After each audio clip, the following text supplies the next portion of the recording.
హైదరాబాద్ లో ఉగ్రవాది గులాం జాఫర్ షేక్ ను గుజరాత్ పోలీసులు అదుపులోకి తీసుకున్నారు.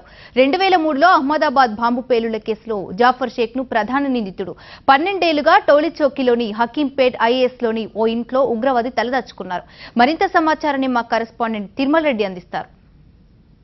2003లో అలహాబాద్లో సంచలనం సృష్టించినటువంటి సిటీ బాస్ వరుస బాంబుల పేలుళ్ల కేసులో ప్రధాన నిందితుడు గులాం జాఫర్ అహ్మద్ 50 సంవత్సరాల ఈ ఉగ్రవాది ఎవరైతే ఈ సిటీ బాంబ్ బ్లాస్ట్ కేసులో ప్రధాన నిందితుడిగా ఆరోపణలు ఎదుర్కొంటున్నటువంటి వ్యక్తి గత 12 సంవత్సరాలుగా హైదరాబాద్ నగరం నడిబొడ్డున ఉన్నటువంటి టోలీచౌకీలోని హకీంపేట్ ప్రస్తుతం మనం ఉన్నటువంటి ఈ నివాసంలో ఉంటున్నాము.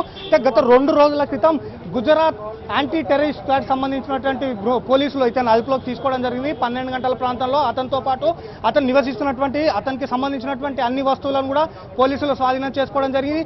నగరంలో తరచుగా ఇటువంటి సంఘటనలు చోటు చేసుకుండా మేము ఉంటామని చెప్పుకున్నటువంటి పోలీసులు కేంద్ర రాష్ట్ర నిఘా వైఫల్యం స్పష్టంగా బయటపడుతుంది. ఎందుకంటే ఒక టెర్రరిస్టు 12 సంవత్సరాలుగా ఇదే ప్రాంతంలో నివసిస్తూ సాధారణ వ్యక్తిగా జీవితం గడుపుతున్నటువంటి కూడా ఇటు నగరంలో మనం చూస్తున్నటువంటి ప్రధాన రహదారి టోలీచౌకీ కనెక్టింగ్ రోడ్ అయినటువంటి ప్రధాన రహదారి ఇటువంటి రహదారికి పక్కనే ఉన్నటువంటి మనం చూస్తున్నాం ఈ ప్రాంతం. ఈ రోడ్డుకు ఉన్నటువంటి మొదటి పోర్షన్లోనే ఇతను ఉంటున్నాడు.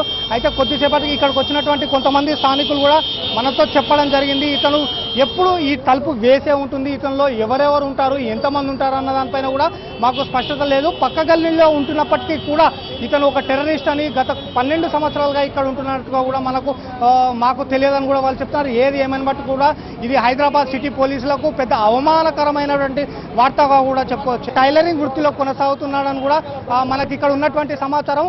అయితే మనం చూస్తున్నాం ఇక్కడ ఉన్నటువంటి ఈ ప్రధాన రహదారికి పక్కనే ఉన్నటువంటి ఈ ప్రాంతంలో ఉన్నటువంటి ఇంటి వద్దే ఇతను ఉంటున్నట్టు కూడా. అయితే 2 రోజుల క్రితం 12 గంటల ప్రాంతంలో గుజరాత్కు సంబంధించినటువంటి పోలీసులు ఒక క్లోజ్డ్ క్యాబిన్గా ఉన్నటువంటి డీసీఎంలతో సామాన్తో పాటు అతన్ని కూడా తీసుకెళ్లినట్టుగా కూడా కొద్దిసేపటి క్రితం స్థానికుల ద్వారా మనకు సమాచారం ఉంది. అయితే ప్రస్తుతం ఈ ఇంటి యజమాని ఉన్నాడా, ఇంటి యజమాని కూడా దీన్ని తాను స్వాధీనం చేసుకొని కొద్దిసేపటి క్రితమే మీడియా వస్తున్న విషయాన్ని తెలుసుకొని దీనికి తాళం వేసుకొని ఇక్కడ నుంచి వెళ్ళడం జరిగింది. ఇదే ప్రాంతంలో పట్టుబడినటువంటి ఒక ఐఎస్ సానుభూతి పరురాలకు సంబంధించి కూడా ఇదే ప్రాంతంలో ఉంటుంది.